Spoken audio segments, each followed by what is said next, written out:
Hai Sobat Farmasi, now you're with Podcast Cakrawala.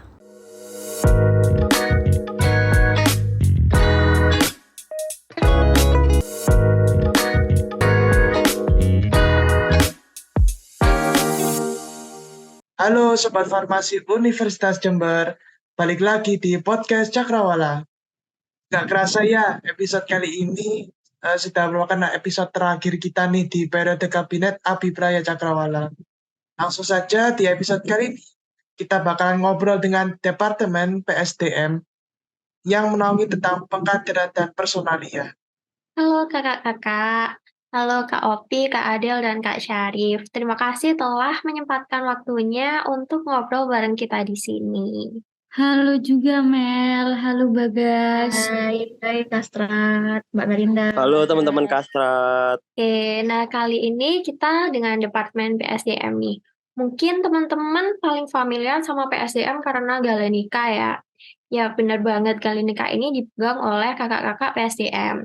Tapi tentu nggak cuma itu doang ya yang menjadi tanggung jawab dari Departemen PSDM. Nah, boleh nih kakak-kakak dari Departemen PSDM buat kenalin dulu PSDM itu ngapain aja sih? Oke, mungkin aku mulai dulu ya sebelum ke anak-anakku, ke Syarif sama Kak Adel.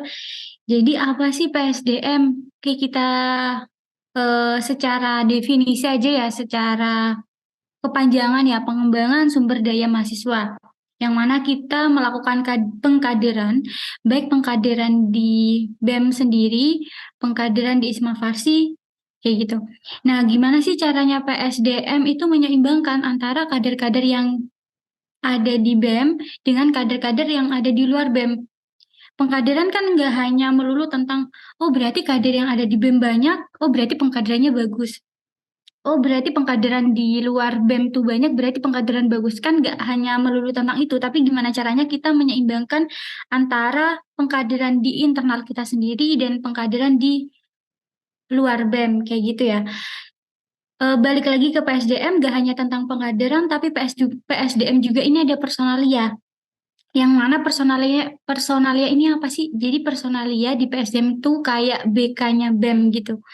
Jadi personalia ini fungsinya apa di PSDM? Fungsinya untuk kayak merakatkan internal kita, keharmonisan kita, kekeluargaan kita di BEM. Apapun yang menjadi masalah di BEM, personalia harus tahu. Untuk apa? Untuk apa tahu gitu ya? Ya mau nggak mau si personalia ini harus apa ya? Sekiranya karena emang jadi BK, jadi ya mau nggak mau harus bisa kayak mencari jalan tengah antara permasalahan-permasalahan yang ada di BEM kayak gitu. Tapi mungkin lebih jelas lagi kita ke kadep kepala bidang personalia sama kepala bidang kaderisasi aja ya Mel. Karena yang menaungi itu mereka sendiri kayak gitu. Oke, boleh nih. Mungkin ke siapa dulu nih? Bu ya, Boleh dulu Kak kali ya, Adel Mbak. dulu deh. Ya, oke. Jadi di sini alhamdulillahnya aku jadi kepala bidang di bidang personalia. Jadi tadi udah dijelasin lengkap banget sama Mbak Opi ya.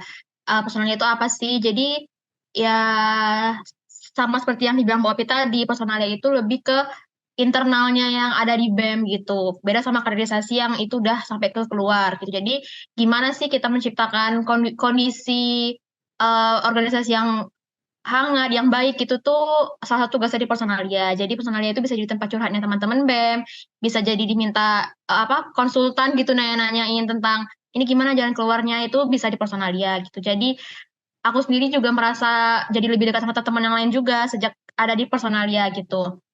Jadi personalia itu dituntut untuk lebih peka, solutif terhadap sekitar gitu. Mungkin dari personalia itu dulu sih. Oke, mungkin melanjutkan dari Kak Opi tadi, di sini saya diamanahi sebagai Kepala Bidang Kaderisasi di PSDM, dan itu alhamdulillahnya kalau semisal yang tadi udah dijelasin sama Kak Opi itu bener banget tadi. Dan kalau mungkin tambahan dari saya sendiri, di kaderisasi juga ada yang namanya komunitas nih teman-teman semuanya. Komunitas yang dibawa naungan dari bidang kaderisasi di PSDM ini, yaitu adanya Forisma. Nah, Forisma ini juga nanti tempatnya untuk kader-kader bisa mengembangkan diri, yang dimana tempat untuk bisa kader-kader ini mengetahui informasi ataupun isu terkait kefarmasian dan juga membranding diri di kegiatan-kegiatan Isma Farsi ataupun di kegiatan luar lainnya. Seperti itu, teman-teman. Oke, jadi di PSDM ini ada 2 bidang ya, ada personalia sama pengkaderan. Nah, di personalia ini berarti, kan kita saat berorganisasi nggak mungkin ya kayak 100% lancar semua, pasti, ada masalah-masalah di situ. Nah, di sini personalia menjembatani apabila ada, permasalahan di, antara anggota BEM kita gitu ya. Nah, kalau untuk pengkaderan ini ternyata nggak cuman, mengkader di, fakultas kita aja, tapi kita juga, eee, keluar juga, kita juga ke Isma Farsi dan kita pun juga punya Forisma yang telah dijelasin Kak Syarif tadi ya. Ya, benar sekali tuh Kak Mel. Jadi di PSDM ini kita itu tidak hanya berbicara sekedar pengembangan ya, jadi kaderisasi, namun kita juga bagaimana kita menciptakan satu situasi di mana semuanya bisa saling bonding dan memahami satu sama lain lah istilahnya. Nah, oke. Mungkin kita lanjut ke pembahasan berikutnya tentang 10 Star of Pharmacies ya, yang mungkin kakak-kakak ini sudah tidak asing ya. Jadi 10 Star of Pharmacies ini itu tidak lepas dari dunia pendidikan dan juga dunia kerja, dan alangkah baiknya dalam berorganisasi kita bisa sedikit demi sedikit mendalami karakteristik dari 10 Star of Pharmacies ini. Nah, mungkin kira-kira selama kakak sudah berkecimpung di BEM, khususnya di Departemen PSDM, nilai-nilai 10 Star of Pharmacies apa sih nih Kak yang mungkin sudah diperoleh dari selama mengemban tugas di BEM ini? Oke, terima kasih Bagas pertanyaannya. Dan farmasis ya. Selaku kita sebagai apoteker mungkin ya, calon apoteker, kita nggak akan pernah, kita harus memegang teguh 10 farmasis. Nah, menurut aku, apa aja sih yang aku dapetin ketika aku entah itu di BEM, entah aku itu di perkuliahan, atau mungkin lebih khususnya di organisasi gitu ya. Yang aku dapetin mungkin 10 farmasis itu yang komunikator ya, komunikasi gimana pun kita, komunikasi itu penting, baik itu di luar organisasi ataupun di dalam organisasi, yang mana kita menguasai komunikasi itu penting. Nah itu yang aku dapatkan ketika aku di BEM. Gimana sih caranya aku berkomunikasi dengan baik dengan orang lain? Gimana sih aku berkomunikasi yang baik dengan dosen, dengan pembina ormawa, dengan teman-teman sebaya, dengan adik tingkat, dengan kakak tingkat, dengan demis itu gimana? Itu kan beda-beda ya. Kita nggak bisa menyamaratakan komunikasi kita dengan teman kita dengan komunikasi kita dengan dosen, komunikasi kita dengan demis sama komunikasi kita dengan adik tingkat kayak gitu, itu kan beda. Nah, itu adalah salah satu yang menurut aku bisa aku dapat ketika aku di organisasi kayak gitu. Terus apalagi ya, mungkin decision maker ya, pengambil keputusan. Jadi di dalam organisasi kita tahu nggak akan pernah ada yang namanya evaluasi dan penilaian. Baik itu penilaian dari introspeksi diri ya, dari diri kita sendiri, atau mungkin evaluasi atau penilaian dari orang lain. Yang mana ketika kita menjadi suatu ketua panitia, misalnya ketua panitia, atau mungkin kita sedang berkepanitiaan, pasti ada aja masalahnya. Nah, dari masalah itu kita dituntut nih, dituntut untuk gimana cara memberikan solusi yang baik di situ. Gimana cara kita memutuskan keputusan yang baik antara untuk kita sendiri dan untuk orang lain. Itu benar-benar diasah ketika di organisasi. Kita bukan nggak akan ya, tapi ketika memang kita di perkuliahan, kita hanya praktikum, kemudian kuliah. Mungkin ketika problem solving itu mungkin ada di studi kasus kayak gitu ya. Tapi semua itu hanya kayak gimana ya, kayak mata kuliah gitu loh. Sedangkan ketika kita di organisasi, kita benar-benar kita ada masalah, dana kita kurang, gimana nih kita memberikan suatu keputusan agar apa yang menjadi keputusan kita itu emang jalannya kayak gitu, baik untuk kepanitiaan kita, baik untuk orang lain, bahkan baik untuk diri kita sendiri. Itu yang menurut aku dua transformasi itu yang menurut aku melekat di diri aku kayak gitu. Mungkin teman-teman ada yang lebih kayak gimana-gimana nanti bisa ditambahkan aja sama Adil sama Syarif karena kan itu pribadi masing-masing ya, tergantung sudut pandangnya masing-masing kayak gitu.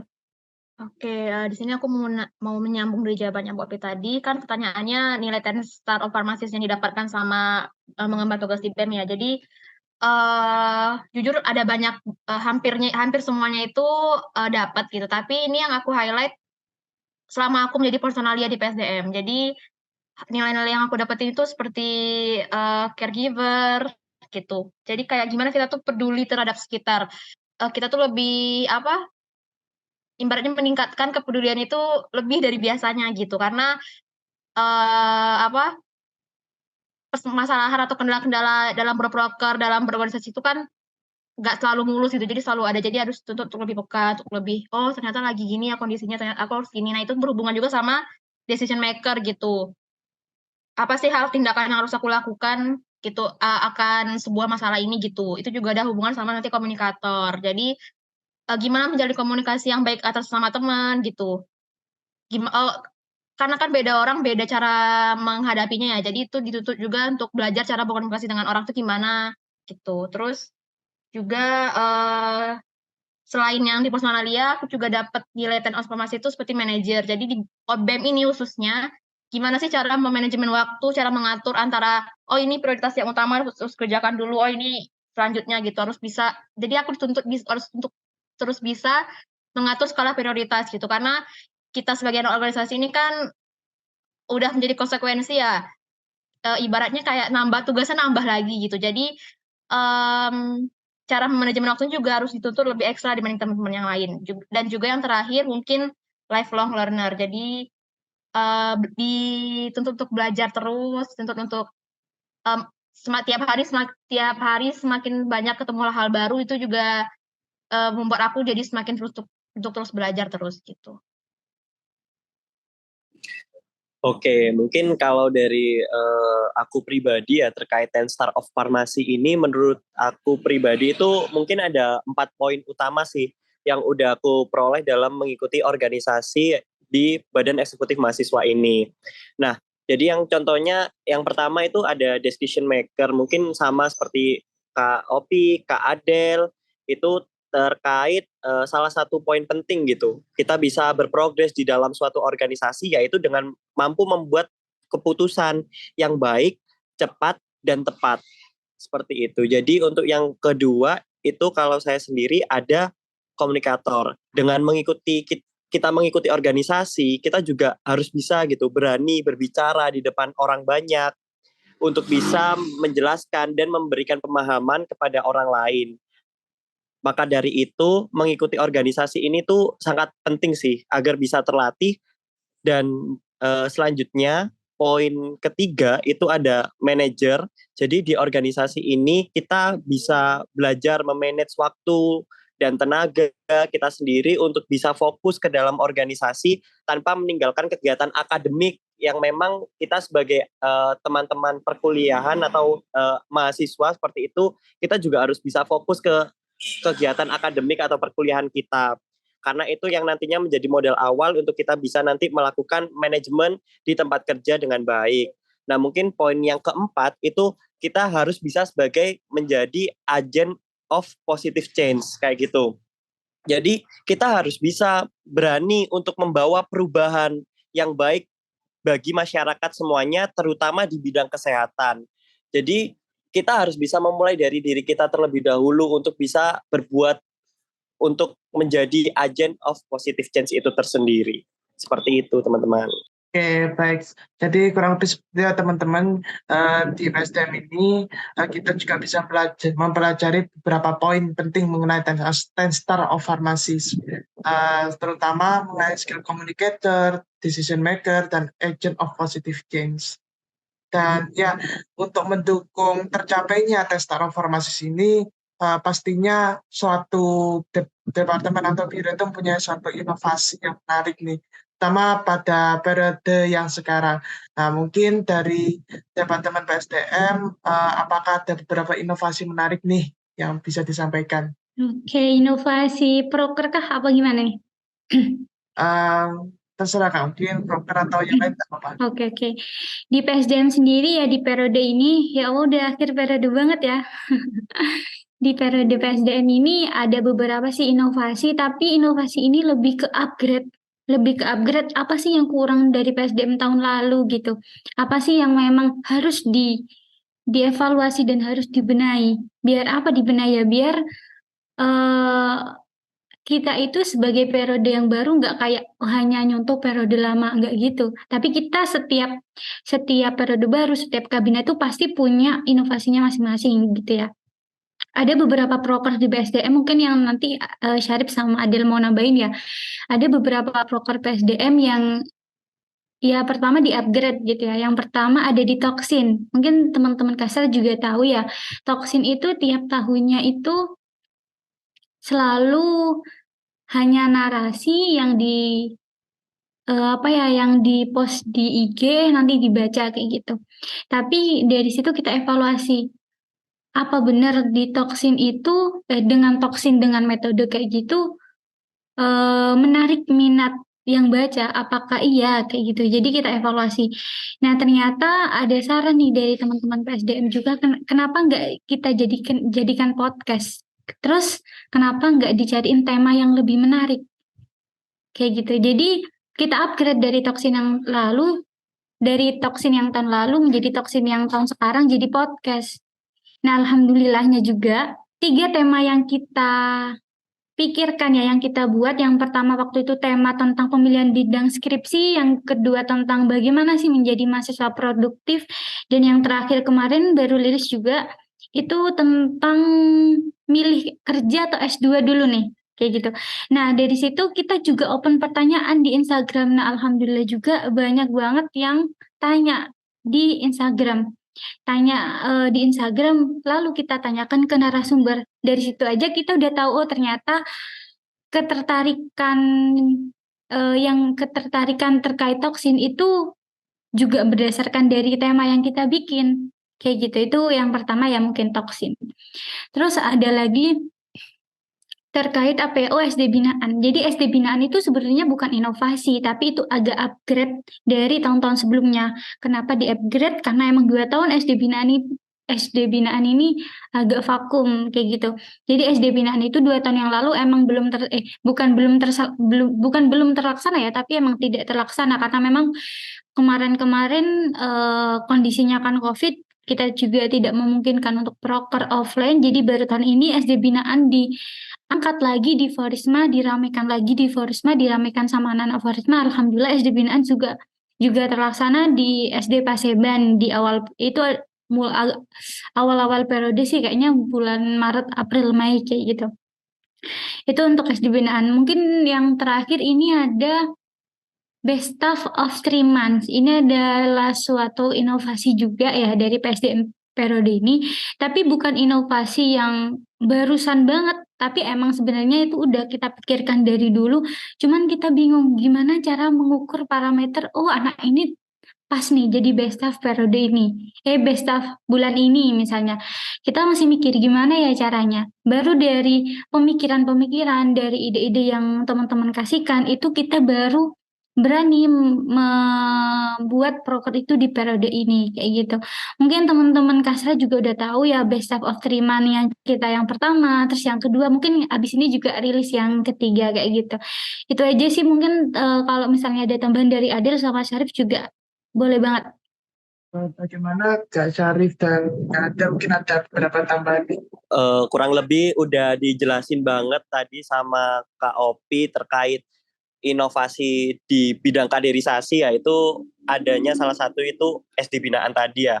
Nah, inovasi ini juga kayak menarik sih di periode kali ini kan, untuk program kerja di bidang kaderisasi sebenarnya bukan inovasi yang benar-benar baru seperti itu, tapi pada periode kali ini karena kita memulai semuanya sudah bisa untuk dilaksanakan secara offline, maka dari itu program kerja yang tadinya belum bisa diselenggarakan secara offline dikarenakan pandemi, pada tahun ini kita bisa melaksanakannya ya, yang seperti Kak Opi tadi bilang ada SD Binaan yang dimana itu juga merupakan salah satu program kerja dari komunitas kita yaitu Forisma.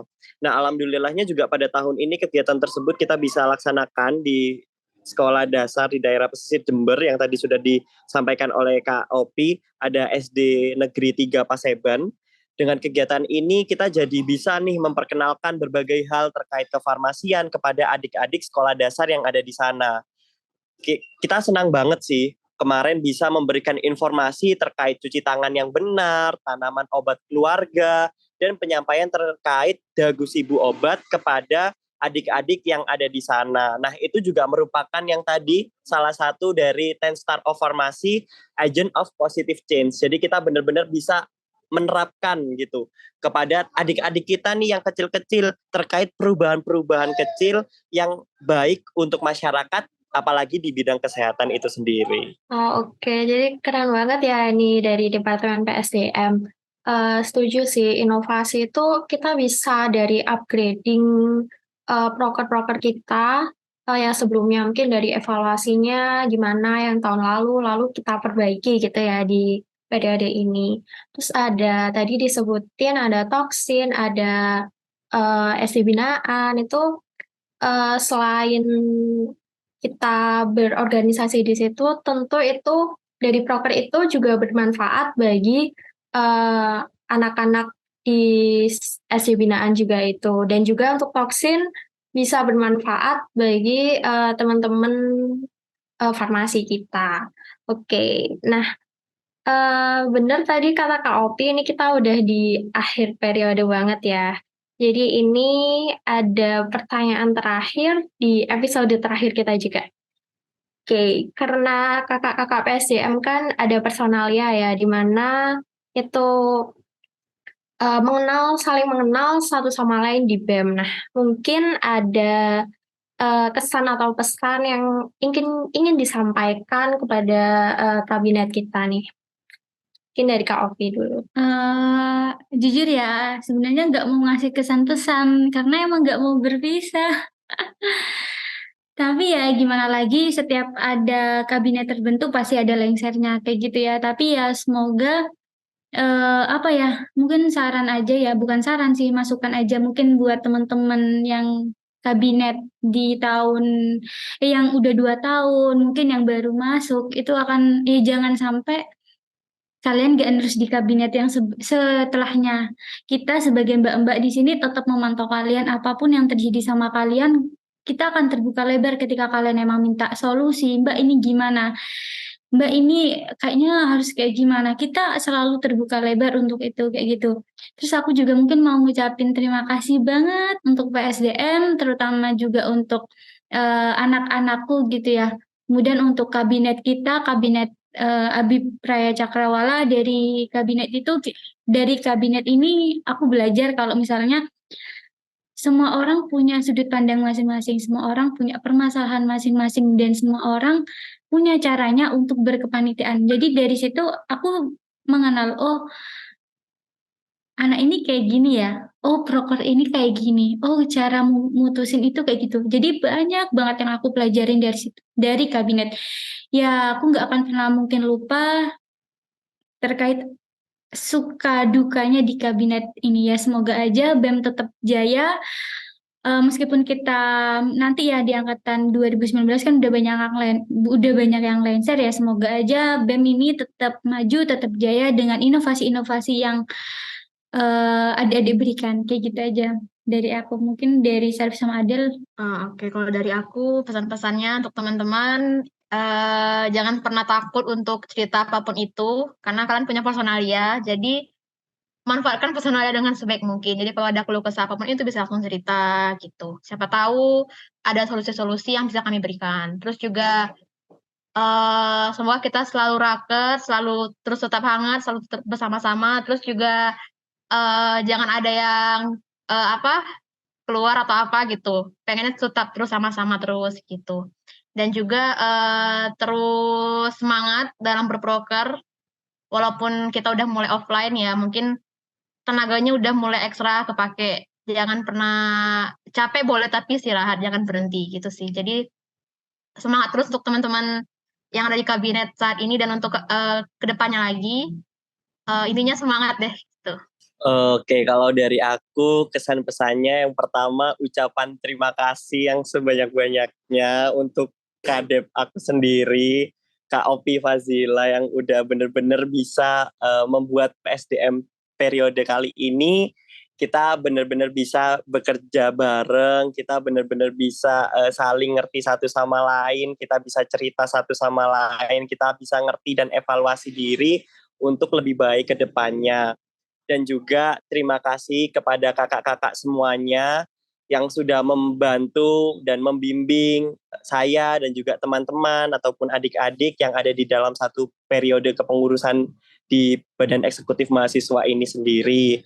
Dan juga saya mengucapkan terima kasih yang sebanyak-banyaknya kepada teman-teman Duarmeong yang dimana teman-teman ini bisa jadi tempat cerita, bisa jadi tempat curhat untuk di saat kita benar-benar lelah sama keadaan, entah itu dalam berkuliah ataupun berproker, tapi teman-teman di sini kita sama-sama bisa saling menguatkan, kita bisa saling untuk ngerangkul satu sama lain. Terima kasih banget untuk teman-teman Duarmeong.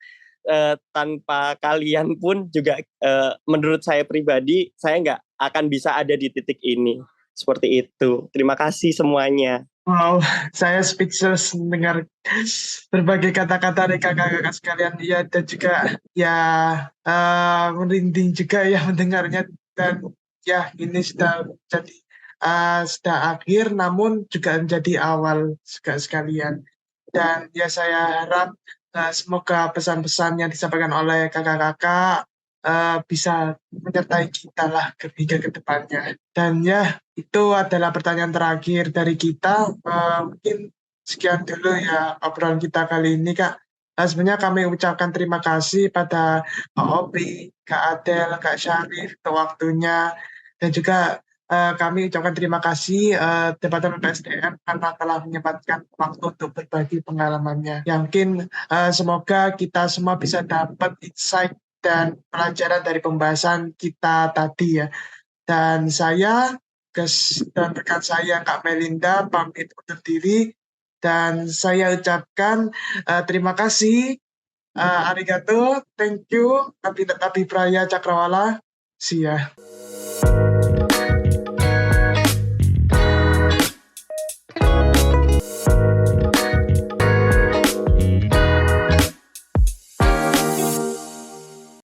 Sampai di sini, see you on another episode.